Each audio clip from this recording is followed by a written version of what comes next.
O governo sofreu derrotas significativas no Congresso nessa quinta. Os parlamentares derrubaram uma série de vetos do presidente Lula em projetos de alta relevância. Eu estou falando do licenciamento ambiental. A reportagem é de Luciana Amaral. As mudanças no texto chegam menos de uma semana depois do fim da COP30 em Belém. 52 dos 63 vetos do presidente Lula foram derrubados, sob forte crítica de ambientalistas. O principal trecho retomado foi a licença autodeclaratória para empreendimentos de médio porte. Ele prevê que esses projetos possam realizar o processo simplificado do licenciamento ambiental. A reversão dos vetos é mais uma derrota imposta ao Planalto diante da crise entre Lula e a cúpula do Congresso. O presidente do Senado, Davi Alcolumbre, disse que a votação foi feita por necessidade institucional e descartou relação com a atual crise política. Deliberar sobre vetos presidenciais é parte essencial do processo legislativo. Qualquer tentativa de transformar isso em disputa política desconsidera o papel institucional do Congresso Nacional. Parlamentares ainda se queixam de uma suposta demora do governo em pagar emendas. Há praticamente um mês do fim do ano, cerca de 67% das emendas individuais de 2025 foram pagas, montante insuficiente na avaliação de parte do Congresso. A ministra das Relações Institucionais, Gleisi Hoffmann, disse que a atitude do Congresso contradiz o esforço do governo perante a COP30. O Planalto vê como opção restaurar parte dos vetos em uma medida provisória ou por meio de atos que não dependam do Congresso, além de também avaliar judicializar o caso. Esse retrocesso em relação à legislação ambiental com essa derrubada dos vetos no dia de hoje. Essa é a posição do governo.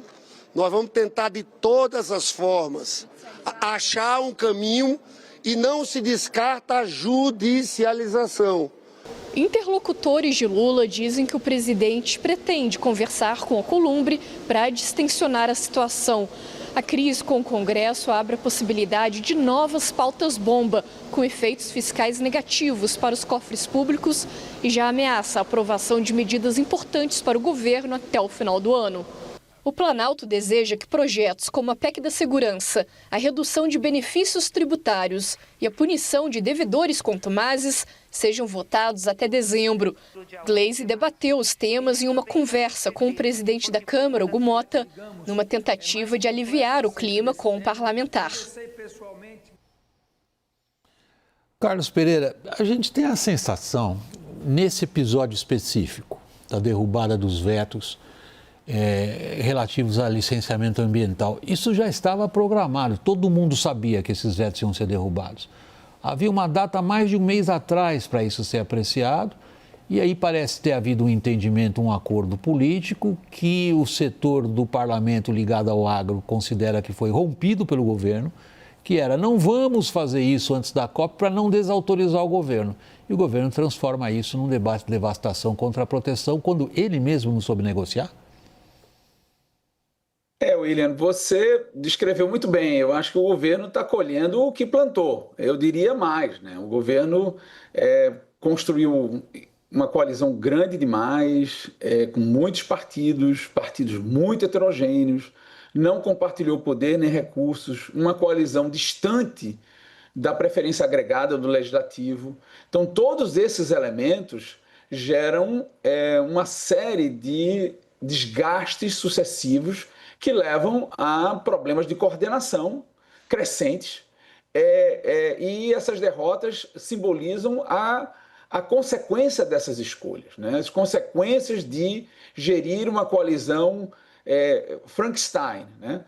Além do mais, eu acho que o governo, numa situação agora de minoria, porque dois parceiros relevantes saíram da coalizão, então o governo não desfruta mais a maioria, e decide peitar o presidente do Senado, que tanto o presidente da Câmara como o presidente do Senado ocupam espaços estratégicos, como você bem sabe, que tem o controle da agenda legislativa, que define o que vai ser votado e quando vai ser votado, e o governo decide peitar essas figuras relevantes que não são da confiança do presidente, com a indicação para ministros do Supremo de pessoas que desagradam essa preferência mediana. Então, é natural essa retaliação, é completamente racional. E como você mesmo destacou, isso já estava esperado, essas e outras, né? E eu colocaria um último elemento para a nossa reflexão, que é o calendário eleitoral, né? Claramente, esses presidentes da Câmara e do Senado não estarão no palanque do presidente Lula à reeleição, estarão apoiando alguma candidatura à reeleição. Então, óbvio, alguma candidatura de oposição ao governo atual. E é óbvio que eles vão se aproveitar de situações de desgaste do executivo para tentar diminuir a competitividade eleitoral do atual presidente. Então, eu acho que esse jogo ele justamente reflete essas escolhas estratégicas ao longo do mandato e coroa como presidente que, inclusive, enfrenta mais derrotas do que o próprio ex-presidente Bolsonaro no legislativo. Isso é surpreendente para um presidente em seu terceiro mandato. Deixa eu entrar agora. A gente deu uma espiada no que é o jogo político. Vamos olhar o mérito da questão, Daniel. Esse tipo de legislação em relação ao licenciamento ambiental é uma das maiores demandas e, ao mesmo tempo, uma das maiores queixas de vários setores da economia brasileira. Empurrar isso em cima do agro é desonesto, simplesmente. Um grande número de empresas que nada tem a ver com agro sempre se queixaram das grandes dificuldades no Brasil, burocráticas e regulatórias, de tocar projetos que exigem ambientalistas no meio. Então, essa é uma velha discussão, ela tem pelo menos 20 anos. Cria-se um contexto no Congresso no qual, evidentemente, quem é forte passa um texto que o governo não gosta e o governo veta todo o texto que foi, afinal de contas, objeto de compromisso, voto e consenso, de uma forma ou de outra, e faz o relógio voltar para trás. Queria que acontecesse o quê? Onde ele não tem voto. William, esse capítulo, que eu nem diria que é o capítulo final, porque ainda tem algumas coisas por vir, judicialização, talvez alguma iniciativa infralegal do governo para tentar barrar o andamento do licenciamento ambiental, mas esse capítulo muito importante do licenciamento ambiental nos mostra e nos deixa um ensinamento que transcende governo Lula. Esqueça essa política comizinha, negocial do dia a dia. Ela nos deixa uma lição muito importante da grande política que pode ser aplicada para outros assuntos. Qual é essa lição? Que vitórias no curto prazo podem se virar contra quem acha que está ganhando e se transformar numa grande derrota no longo prazo. Nós vimos isso hoje do ponto de vista do governo. Por que aconteceu isso? Porque se você pega o licenciamento ambiental de um poço de petróleo ali para pesquisa na margem equatorial, estamos falando de algo que está demorando 5 anos. Saiu agora, demorou 5 anos. A Ferrogrão, uma ferrovia que tira milhares de caminhões das estradas, está parada no Supremo há 3 anos. A BR-156 no Mato Grosso, mais de 10 anos para ser licenciada. Eu já vi licenciamento ambiental de duplicação de rodovia no interior de Minas parar anos e o contrato ser descumprido porque encontraram fósseis arqueológicos ao lado de uma pista que já existia e, portanto, não podia ser duplicada. Quando isso se soma, você começa a ter um clima no empresariado, no agro, em todo mundo que consegue enxergar o todo e não parte de alguém faça alguma coisa, pelo amor de Deus. O Congresso fez alguma coisa. Fez o certo? Não sei, William. Esse projeto tem uma série de defeitos. Mas o que não dá é para pegar um licenciamento ambiental e demorar 5 anos. Você pode dizer sim e você pode dizer não, mas não dá para demorar 5 anos. Não dá para custar R$1 bilhão para uma petroleira. Assim como não dá para inviabilizar uma estação de tratamento de esgoto que vai tirar efluentes de rios e mares, porque você tem burocracia ambiental. Quando isso acontece, alguém acha que está ganhando no curto prazo, alguém do lado ambiental. No longo prazo, algum dia vem uma derrota muito mais ampla, muito mais séria e provavelmente irreversível. Talvez tenha sido uma tática mal elaborada por parte do governo. Ao que tudo indica, atribuir a sua ala mais, digamos, comprometida com o ideário ambientalista que vem do Ministério do Meio Ambiente, a disposição de peitar a maior frente parlamentar e a melhor organizada que tem no Congresso, que é a Frente Parlamentar da Agricultura. Quem foi o gênio? Bom, William, na verdade, o governo, ele, de certo modo, anexou na sua agenda na COP essa agenda do Ministério do Meio Ambiente, não só nessa situação, mas em outras situações. A ideia do mapa do petróleo para o fim do combustível fóssil é uma ideia da Marina Silva, e isso foi para a COP e isso foi derrotado na COP. E a ideia do Ministério do Meio Ambiente e da Marina Silva na COP também era de apresentar um plano clima em contrariedade, sem um acordo ou sem uma negociação política, justamente com o agronegócio. Isso foi tensionado ali, de certa maneira, foi feita uma intervenção ali nos bastidores diretamente com o presidente Lula, que determinou que o Ministério do Meio Ambiente adiasse isso em busca de algum tipo de acordo. Sim, a ideia era atribuir ao agronegócio todo o desmatamento ilegal. Isso, exatamente. E o próprio agronegócio, os nossos bancos de dados colocam que grande parte do desmatamento ocorre em terras públicas e ocorre em assentamentos também, né? Então, eu estou colocando isso porque entre a votação de hoje e quando era a ideia do governo de votar antes da COP, teve essa história no meio, na COP, dentro da COP, que ajudou a criar esse ambiente de hoje. É muito errático, não é correta a leitura de que a derrota de hoje se deve à crise do Davi Alcolumbre com o Palácio do Planalto. Não se deve. Era uma derrota já programada, era um jogo já jogado. Agora, o tamanho da derrota, porque são 52 vetos de 63, no Senado foi 59-0. 59-0. Na Câmara 263, acho que a 190. Que é a casa, só para você lembrar a nossa audiência, é que a casa onde o governo tem uma situação menos desconfortável. Sim, ou seja, tudo isso para te dizer que você tem que deixar a política para quem é político. Você não tem que deixar a política para quem, vamos dizer assim, tem posições inegociáveis.